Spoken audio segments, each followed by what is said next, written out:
मंगल अगर आपकी कुंडली में इन स्थानों पर विद्यमान है तो आपकी कुंडली पूर्ण रूप से मंगली है। अगर कुंडली मंगली है तो विशेष रूप से आपको सावधान रहना चाहिए। यह वैवाहिक जीवन में बहुत प्रभावशाली होते हैं। साथ में कुछ लोगों का विवाह है विलंब से होता है, परंतु कई बार ऐसा भी देखने में आता है कि विवाह के उपरांत भी मंगल के द्वारा बहुत विशेष प्रकार से कष्टकारी हो जाता है। क्योंकि अगर मंगल इन स्थानों पर विद्यमान है तो कुंडली पूर्ण रूप से मंगली होती है। परंतु अब इस चीज को हम कैसे जान सकते हैं कि हमारी कुंडली मंगली है या नहीं है? उसके लिए विशेष रूप से ज्योतिष की जो विशेष गणना है, जो फलित है, उसके में कहा गया है। तो अगर आप अपनी कुंडली का संपूर्ण विश्लेषण चाहते हैं या फिर अपनी कुंडली के बारे में जानकारी चाहते हैं तो आप हमारे वीडियो के कमेंट बॉक्स में अपना date of birth, birth place और टाइमिंग जरूर लिखें। हम समय रहते हुए आपकी कुंडली का संपूर्ण विश्लेषण करने के बाद इसी चैनल पर लेकर के आते हैं। यह चैनल पूर्ण रूप से निःशुल्क है, किसी भी प्रकार से कोई शुल्क नहीं है। तो अगर अभी तक आपने इस चैनल को सब्सक्राइब नहीं किया है तो आप कर लीजिए, क्योंकि इस चैनल पर वही वीडियो आती हैं जो आप सभी लोग कमेंट करते हैं, उसी के उपलक्ष्य में जानकारी इस चैनल पर आपको प्राप्त होती है। चलिए शुरुआत करते हैं। कुंडली के प्रथम चक्र, जिसको लग्न चक्र कहा जाता है, लग्न चक्र से भी आप मंगल को देख सकते हैं और दूसरा राशि चक्र से भी देख सकते हैं। राशि चक्र अर्थात राशि से कई बार ऐसा भी होता है कि कुछ लोग लग्न से देख करके ही मंगल को मान लेते हैं और कई लोग राशि से देख करके मंगल को मान लेते हैं। परंतु विशेषतः अगर देखा जाए ज्योतिष में तो वह लग्न से ही विशेष है, क्योंकि जिस समय हमारा जन्म हुआ उसी जन्म समय से हमको लग्न जो प्राप्त होती है, उस लग्न के द्वारा ही हम अपने भाग्य का संपूर्ण विवेचन और विश्लेषण करते हैं। तो लग्न के माध्यम से आपको देखना चाहिए। अब मंगल का स्थान कौन से है? तो कहा जाता है कि अगर मंगल लग्न में विद्यमान है, कि जो कुंडली का पहला घर होता है वही लग्न है। अगर पहले घर में मंगल विद्यमान है तो वो कुंडली पूर्ण रूप से मंगली मानी जाएगी।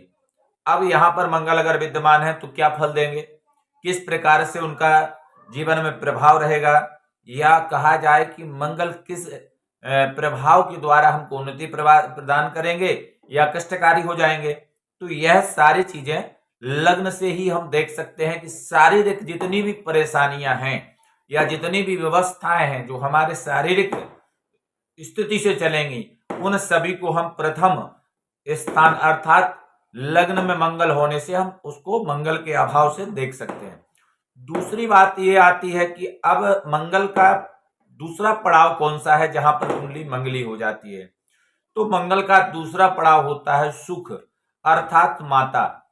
देखिए, कुंडली में सबसे विशेष बात यह है कि मंगल उन्हीं स्थानों को टारगेट करता है जिस स्थान पर आपकी जड़ मजबूत होती है। ध्यान दीजिएगा, क्योंकि ज्योतिष में बहुत सी चीजें ऐसी हैं जो आपको विशेष ध्यान से समझने की बात है। मंगल उसी स्थान को टारगेट करता है, उसी स्थान पर मंगल अपना प्रभाव विशेष करता है जहां पर आपकी जड़ मजबूत है। तो पहला तो शरीर हो गया। अगर आपका शरीर स्वस्थ है, सब कुछ सही है, तो फिर आपको किसी प्रकार की दिक्कत नहीं, आप मजदूरी करके भी अपना जीवन यापन कर लेंगे। परंतु अगर शरीर में किसी प्रकार की दिक्कत आ गई, तब आपकी किसी भी प्रकार की व्यवस्था हो, चाहे वह राजमहल ही क्यों ना आपके पास हो, आप उस राजमहल में भी सुख से नहीं रह पाएंगे। अब दूसरा पड़ाव जो मंगल का है वह पड़ाव है चौथा स्थान अर्थात माता का स्थान।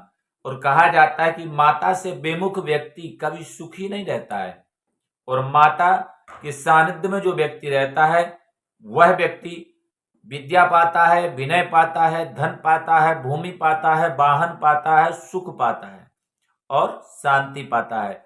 ये सारी चीजें आपको इसी स्थान से प्राप्त हो जाती हैं। तो मंगल का दूसरा पड़ाव चौथा स्थान है। देख लीजिएगा अपनी कुंडली में पहले स्थान पर और चौथे स्थान पर अगर मंगल है तो आपकी कुंडली पूर्ण रूप से मंगली है, इसमें किसी भी प्रकार का कहीं से कोई गुंजाइश नहीं है। अब बात करते हैं तीसरे पड़ाव की। तो मंगल तीसरे पड़ाव में उस स्थान को देखता है जहां पर आपको ये दो पड़ाव जो आपके आगे बढ़े हैं कि लग्न भी आपने आगे देख ली, उसके बाद माता का भी सहयोग मिल गया। अब आपको तीसरा सहयोग किसका चाहिए? तीसरा सहयोग व्यक्ति को पत्नी का चाहिए होता है। तो मंगल का तीसरा पड़ाव सप्तम स्थान है, अर्थात सातवां भाव, जिसको स्त्री भाव भी कुंडली में कहा गया है। इस स्थान पर अगर मंगल आपकी कुंडली में बैठा है तो यह सबसे विशेष रूप से कहा जाए कि यह विशेष रूप से आपके लिए कलह युक्त मंगल हो जाता है। इसी स्थान पर अगर मंगल विशेष प्रभावशाली है या अपने वर्चस्व में है, अपने पूर्ण अंश पर विद्यमान है, तो यहाँ पर पति पत्नी में विशेष तनाव की स्थिति बना करके, कई बार अगर विमुख मंगल होता है तो उसमें आपको वैधव्य योग अर्थात वैधव्य योग भी हो जाता है पति पत्नी के बीच में। अगर जैसे कहा विवाह में देखा जाता है कि लड़का की कुंडली अगर मंगली है और लड़की की कुंडली अगर मंगली नहीं है तो उसमें वैधव्य योग का योग भी बन जाता है। परंतु अगर दोनों की कुंडली में ऐसी स्थितियां हैं तो उस समय स्थितियां कलह की हो जाती हैं, पति पत्नी का तालमेल नहीं बन पाता है और दोनों के बीच में तनाव की स्थिति रहती है। अब आगे का पड़ाव जो है अष्टम है, यह सबसे अनिष्टकारी स्थान होता है मंगल के लिए, क्योंकि आठवां स्थान मृत्यु का स्थान कहा गया है और मृत्यु के स्थान पर मंगल आने से व्यक्ति का अनिष्ट ही होता है, किसी भी प्रकार से हित नहीं होता है। तो कुंडली में विशेष रूप से आप देख लें, अगर आपकी कुंडली में आठवें स्थान का मंगल अगर है तो आप विशेष रूप से मंगल की शांति अवश्य कराएं अपने आचार्य गणों के साथ। जो भी आचार्य गण आपके, जो भी आपके गुरुदेव हैं, जो भी पुरोहित हैं, उनसे हाथ जोड़ करके निवेदन करें और जो उनके द्वारा उपाय बताया जाए, जो कुंडली का विश्लेषण कहता है कि कुंडली में किस अनुसार मंगल विद्यमान है तो उसका क्या उपाय है, उन उपायों को अवश्य करिए। विशेष रूप से आप एक उपाय अवश्य करें कि आप खैर की लकड़ी लेकर के और नित्य प्रति मंगल का जो मंत्र है वैदिक मंत्र से आप विशेष रूप से 108 आहुति आप अवश्य दें।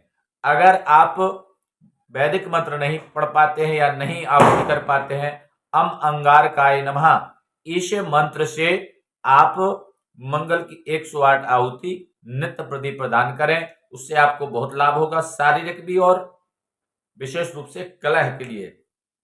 अब विशेष बात करते हैं 12वें स्थान पर अगर मंगल है, क्योंकि यह स्थान विशेष है।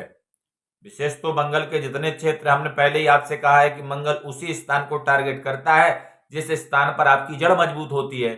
तो आपका लग्न भी आपके लिए बहुत विशेष है, चौथा स्थान भी विशेष है, सातवां स्थान भी विशेष है, आठवां तो हमारे प्राण है, तो प्राण तो विशेष रूप से जरूरी है। उसके बाद में अब आता है 12वां भाव।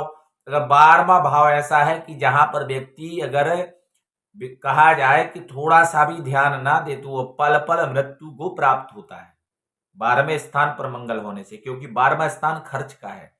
अगर आपकी आय रहेगी नहीं, खर्च अधिक कराएगा तो आपके जीवन काल में ही आपको भूमिहीन कर देगा, क्योंकि भूमि का ही पुत्र है मंगल है। मंगल भूमि के ही पुत्र कहे गए हैं, तो आपको भूमिहीन कर देंगे। जब धनहीन हो जाएंगे, अर्थहीन हो जाएंगे तो कहां जाएंगे। तो ऐसी स्थिति में आपको विशेष सावधान रहना चाहिए। और अगर आपकी कुंडली में ऐसे योग हैं, कुंडली में मंगल किस स्थान पर है उस स्थान के अनुसार आप साधना करें, उपाय करें, जो भी उसके उपाय हैं उन उपायों करें। और अगर आपने अभी तक हमारा चैनल सब्सक्राइब नहीं किया तो चैनल को सब्सक्राइब कर लीजिए, बेल आइकन दबा लीजिए और अपनी कुंडली का डेट ऑफ बर्थ, टाइमिंग और बर्थ प्लेस हमारे कमेंट बॉक्स में लिखें। पूरी कुंडली का संपूर्ण विश्लेषण आपको इसी चैनल पर निःशुल्क प्राप्त हो जाएगा, क्योंकि यह चैनल पूर्ण रूप से निःशुल्क है, किसी प्रकार का शुल्क नहीं है इस चैनल पर। और कई लोग ऐसे कमेंट करते हैं या मैसेज करते हैं कि हमारी कुंडली का नंबर नहीं आ पा रहा है या हमने जो भेजा है उसका किसी भी प्रकार से कोई उत्तर नहीं आया, तो हम उनसे कहते हैं थोड़ा समय लगेगा, परंतु आपकी कुंडली का संपूर्ण विश्लेषण होने के बाद जो जानकारी है वह आप तक अवश्य पहुंचेगी। और अगर आपको कुछ जल्दी है कि जल्दबाजी में तुरंत हमारा काम हो जाए, तो YouTube पर तमाम लोग बैठे हैं जो 5 रुपया 10 रुपया मिनट करके जो है ले रहे हैं और लोगों को उनका भविष्य सफल बता रहे हैं, तो आप वहां भी जा सकते हैं। परंतु हमारा चैनल पहले भी निःशुल्क था, आज भी निःशुल्क है और आगे भी निःशुल्क रहेगा। और हम भगवती से ऐसी प्रार्थना करते हैं कि आपका और आपके परिवार का कल्याण हो। और दीपावली की हार्दिक शुभकामनाएं आप सभी के लिए। जय माता दी, जय श्री कृष्ण।